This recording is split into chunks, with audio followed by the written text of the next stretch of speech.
ಕೋಡುಬಳೆ ಅಂದ್ರೆ ಅಡುಕಲೆ. ದಕ್ಷಿಣ ಕನ್ನಡ ಜಿಲ್ಲೆಯಲ್ಲಿ ಮಳೆಯ ಆರ್ಭಟ ಜೋರಾಗಿದೆ. ಸ್ಕೂಲ್ ಬಸ್ ಮೇಲೆ ಮರ ಬಿದ್ದು ಬಾಲಕಿ ಬಲಿಯಾಗಿದ್ದಾಳೆ. ಕೃಷ್ಣಾ ನದಿಯ ಅಬ್ಬರಕ್ಕೆ 10 ಗ್ರಾಮಗಳ ಸಂಪರ್ಕವೇ ಕಡಿತವಾಗಿದೆ. ಅಸ್ಸಾಂ ಹಾಗೂ ಜಮ್ಮು ಕಾಶ್ಮೀರ, ಪಾಕಿಸ್ತಾನ, ಬಾಂಗ್ಲಾದೇಶದಲ್ಲಿ ಭೀಕರ ಪ್ರವಾಹವೇ ಸೃಷ್ಟಿಯಾಗಿದೆ. ಈ ಸುದ್ದಿಗಳನ್ನು ನೋಡೋಣ ಮಳೆ ಅಬ್ಬರ ನ್ಯೂಸ್ ಟಾಪ್ನಲ್ಲಿ. ದಕ್ಷಿಣ ಕನ್ನಡದಲ್ಲಿ ಬಿರುಗಾಳಿ ಸಹಿತ ಮಳೆಗೆ ಘೋರ ದುರಂತವೇ ನಡೆದು ಹೋಗಿದೆ. ಬಂಟ್ವಾಳ, ಬರಿಮಾಲಿನ, ಕಲ್ಲೇಟಿ, ಕಾನಲ್ ಸಾಂಪ್ರದಾಯಿಕ ರೆಸಿಪಿ, ಮತ್ತಷ್ಟು ಬೇಕೆನಿಸುವ ರುಚಿ. ಕೋಡುಬಳೆ ಅಂದ್ರೆ ಅಡುಕಲೆ. ತಾಯ ದೇಗುಲದ ಬಳಿ ನಿನ್ನೆ ಬೃಹತ್ ಮರವೊಂದು ಚಲಿಸ್ತಾ ಇದ್ದ ಶಾಲಾ ಬಸ್ ಮೇಲೆ ಉರುಳು ಬಿದ್ದಿದೆ. ದುರ್ಘಟನೆಯಲ್ಲಿ 5 ವರ್ಷದ ಬಾಲಕಿ ಚಿರನ್ವಿ ಮೃತಪಟ್ಟಿದ್ದಾರೆ. ಹಲವು ವಿದ್ಯಾರ್ಥಿಗಳು ಗಾಯಗೊಂಡಿದ್ದಾರೆ. ಗಂಭೀರವಾಗಿ ಗಾಯಗೊಂಡಿದ್ದ ಚಿರನ್ವಿಯನ್ನ ಆಸ್ಪತ್ರೆಗೆ ಕರೆದೊಯ್ಯುವ ಮಾರ್ಗ ಮಧ್ಯೆಯೇ ಉಸಿರು ಚೆಲ್ಲಿದ್ದಾಳೆ. ಶಾಲಾ ಬಸ್ನೊಳಗಿದ್ದ 4 ಮಕ್ಕಳು ಗಾಯಗೊಂಡಿದ್ದು, ಈ ಪೈಕಿ 2 ಮಕ್ಕಳ ಸ್ಥಿತಿ ಚಿಂತಾಜನಕವಾಗಿದೆ. 2 ಮಕ್ಕಳಿಗೆ ಕಲ್ಲಡ್ಕ ಹಾಗೂ ಮಂಗಳೂರಿನ ಆಸ್ಪತ್ರೆಯಲ್ಲಿ ಚಿಕಿತ್ಸೆ ನೀಡಲಾಗ್ತಾ ಇದೆ. ಬಂಟ್ವಾಳ ತಹಶೀಲ್ದಾರ್ ಆಸ್ಪತ್ರೆಗೆ ಭೇಟಿ ನೀಡಿ ಮಕ್ಕಳ ಆರೋಗ್ಯ ವಿಚಾರಿಸಿದ್ರು. ಅಲ್ಲದೆ ಮೃತ ಚಿರನ್ವಿ ಕುಟುಂಬಕ್ಕೆ ಜಿಲ್ಲಾಡಳಿತದಿಂದ ಪರಿಹಾರ ನೀಡುವ ಭರವಸೆ ನೀಡಿದ್ರು. ಮಹಾರಾಷ್ಟ್ರದಲ್ಲಿ ಸುರಿತಾ ಇರುವ ಧಾರಾಕಾರ ಮಳೆಯಿಂದಾಗಿ ಬೆಳಗಾವಿಯಲ್ಲಿ ಕೃಷ್ಣಾ ನದಿ ಮೈತುಂಬಿದೆ. 80,000 ಕ್ಯೂಸೆಕ್ ನೀರನ್ನು ರಿಲೀಸ್ ಮಾಡಲಾಗಿದೆ. ಪರಿಣಾಮ ವೇದಗಂಗಾ, ದೂದ್ಗಂಗಾ ನದಿಗಳ ಆರ್ಭಟ ಜೋರಾಗಿದೆ.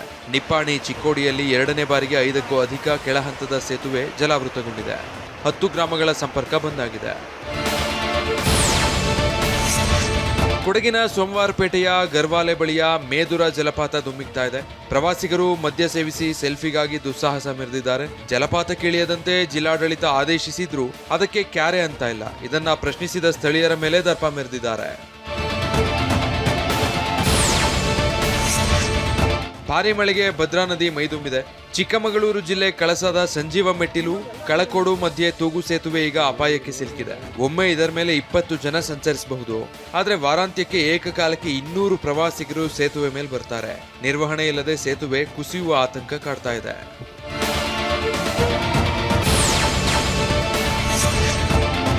ಸಿಎನ್ಜಿ ಟ್ಯಾಂಕರ್ನಿಂದ ಗ್ಯಾಸ್ ಸೋರಿಕೆಯಾಗಿ ಸುತ್ತಮುತ್ತಲಿನ ಜನ ಆತಂಕಗೊಂಡಿದ್ರು. ಬೀದರ್ ಜಿಲ್ಲೆ ಬಾಲ್ಕಿ ತಾಲೂಕಿನ ಕಟಕಚಿಂಚೋಳಿ ಗ್ರಾಮದ ಬಳಿ ಹೋಗ್ತಿದ್ದ ಸಿಎನ್ಜಿ ಗ್ಯಾಸ್ ವಾಹನದಲ್ಲಿ ಏಕಾಏಕಿ ಗ್ಯಾಸ್ ಸೋರಿಕೆಯಾಗಿತ್ತು.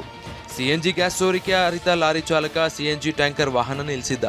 ಸ್ಥಳಕ್ಕೆ ಧಾವಿಸಿದ ಅಗ್ನಿಶಾಮಕ ದಳ ಸಿಬ್ಬಂದಿ ಸಿಎನ್ಜಿ ಗ್ಯಾಸ್ ಸೋರಿಕೆ ತಡೆದಿದ್ರು. ಕೆಲಕಾಲ ಟ್ರಾಫಿಕ್ ಜಾಮ್ ಉಂಟಾಗಿತ್ತು. ಬಿಡದಿ ಟೌನ್ಶಿಪ್ ಮಾದರಿಯಲ್ಲಿ ಈಗ ತುಮಕೂರು ಜಿಲ್ಲೆಯಲ್ಲೂ ಭೂಸ್ವಾಧೀನ ವಿರುದ್ಧ ರೈತರು ಹೋರಾಟಕ್ಕಿಳಿದಿದ್ದಾರೆ. ಗುಬ್ಬಿ ತಾಲೂಕಿನ ತಗ್ಗಿಹಳ್ಳಿ ಬಳಿ ಇರುವ ಎಚ್ಎಎಲ್ ವ್ಯಾಪ್ತಿ ವಿಸ್ತರಣೆಗಾಗಿ ಹೆಚ್ಚುವರಿ 600 ಎಕರೆ ಜಾಗವನ್ನ ನೀಡುವಂತೆ ರಾಜ್ಯ ಸರ್ಕಾರಕ್ಕೆ ಪ್ರಸ್ತಾವನೆ ಸಲ್ಲಿಸಿದೆ. ಇದನ್ನ ತೀವ್ರವಾಗಿ ಖಂಡಿಸಿರುವ 5 ಗ್ರಾಮಗಳ ರೈತರು ಕೆಐಎಡಿಬಿ ಕಚೇರಿಗೆ ಮುತ್ತಿಗೆ ಹಾಕಿ ಪ್ರತಿಭಟನೆ ನಡೆಸಿದ್ದಾರೆ. ಕೋಡುಬಳೆ ಅಂದ್ರೆ ಅಡುಕಲೆ.